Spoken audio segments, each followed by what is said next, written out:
ओम नमो भगवते वासुदेवाय। एकादशी के दिन भगवान विष्णु का पूजन और व्रत करने से घर में सुख समृद्धि आती है, सभी पापों का नाश होता है, मोह माया के बंधन खत्म हो जाते हैं और मोक्ष की प्राप्ति होती है। एकादशी का व्रत पूरे मन से किया जाना चाहिए और ऐसा नहीं लगना चाहिए कि ये व्रत करके आप अपने शरीर को पीड़ित कर रहे हैं। आइए शुरू करते हैं अथ फाल्गुन कृष्ण पक्ष की विजय एकादशी की व्रत कथा।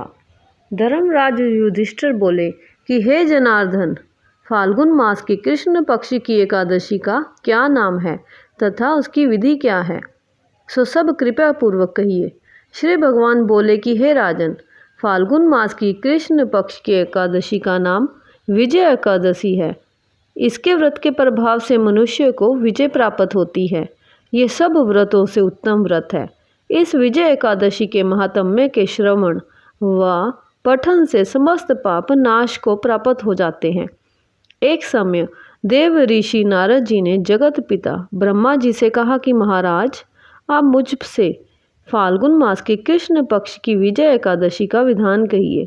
ब्रह्मा जी कहने लगे कि हे नारद, विजय एकादशी का व्रत पुराने तथा नए पापों का नाश करने वाला है। इस विजय एकादशी की विधि मैंने आज तक किसी से नहीं कही। यह समस्त मनुष्यों को विजय प्रदान करने वाली है। त्रेता युग में मर्यादा पुरुषोत्तम श्री रामचंद्र जी को जब 14 वर्ष का वनवास हुआ, तब वह श्री लक्ष्मण तथा सीता जी के सहित पंचवटी में निवास करने लगे। वहां पर दुष्ट रावण ने जब सीता जी का हरण किया, तब इस समाचार से श्री रामचंद्र जी तथा लक्ष्मण अत्यंत व्याकुल हुए और सीता जी की खोज में चल दिए। घूमते घूमते जब वह मरणासन जटायु के पास पहुँचे, तो जटायु उन्हें सीता जी का वृतांत सुनाकर स्वर्गलोक चला गया। कुछ आगे जाकर उनकी सुग्रीव से मित्रता हुई और बाली का वध किया।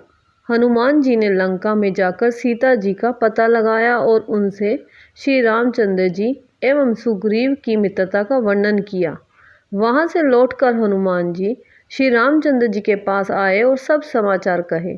श्री रामचंद्र जी ने वानर सेना सहित सुग्रीव की सम्मति से लंका को प्रस्थान किया।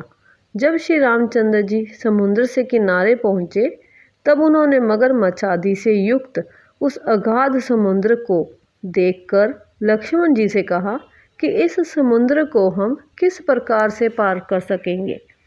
श्री लक्ष्मण जी कहने लगे कि हे पुराण पुरुषोत्तम, आप आदि पुरुष हैं, सब कुछ जानते हैं।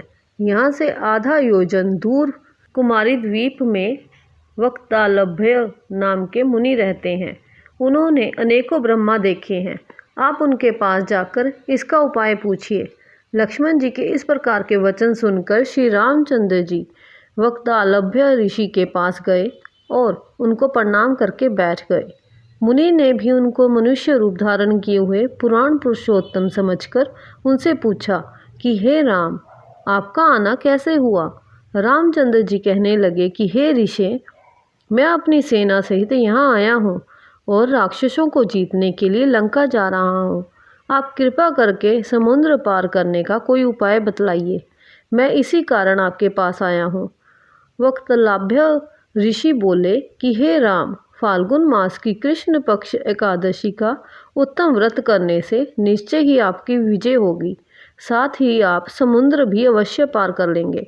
इस व्रत की विधि ये है कि दशमी के दिन स्वर्ण, चांदी, तांबा या मिट्टी का एक घड़ा बनावें। उस घड़े को जल से भरकर तथा पंच पल्लव रख वेदिका पर स्थापित करें। उस घड़े के नीचे सतनजा और ऊपर जौ रखें। उस पर श्री नारायण भगवान की स्वर्ण की मूर्ति स्थापित करें। एकादशी के दिन स्नान आदि से निर्वृत्त होकर धूप, दीप, नैवेद्य, नारियल आदि से भगवान की पूजा करें। तत्पश्चात दिन भर घड़े के सामने बैठकर व्यतीत करें और रात्रि को भी उसी प्रकार बैठे रहकर जागरण करें। द्वादशी के दिन नित्य नियम से निर्वृत्त होकर उस घड़े को ब्राह्मण को दे देवें। हे राम, यदि तुम भी इस व्रत को सेनापतियों सहित करोगे तो तुम्हारी विजय अवश्य होगी। श्री रामचंद्र जी ने ऋषि के कथा अनुसार इस व्रत को किया और इसके प्रभाव से दैत्यों पर विजय पाई।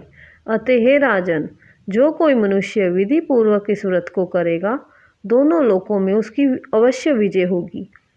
श्री ब्रह्मा जी ने नारद जी से कहा था कि हे पुत्र, जो कोई इस व्रत के महात्म्य को पढ़ता है या सुनता है, उसको वाजपेयी यज्ञ का फल प्राप्त होता है। बोलो सियापति रामचंद्र महाराज की जय। विष्णु भगवान की जय, माँ लक्ष्मी की जय। जय जय श्री राधे श्याम, जय जय श्री राधे श्याम।